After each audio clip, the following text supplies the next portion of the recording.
We are in the heat of the battle right now. Nice sunny day, rice is dry, ready to go.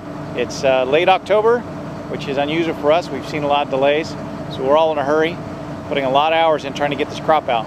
There's talk of rain in the forecast, which worries us a little bit, slows us way down. So we're trying as hard as we can to get this crop out.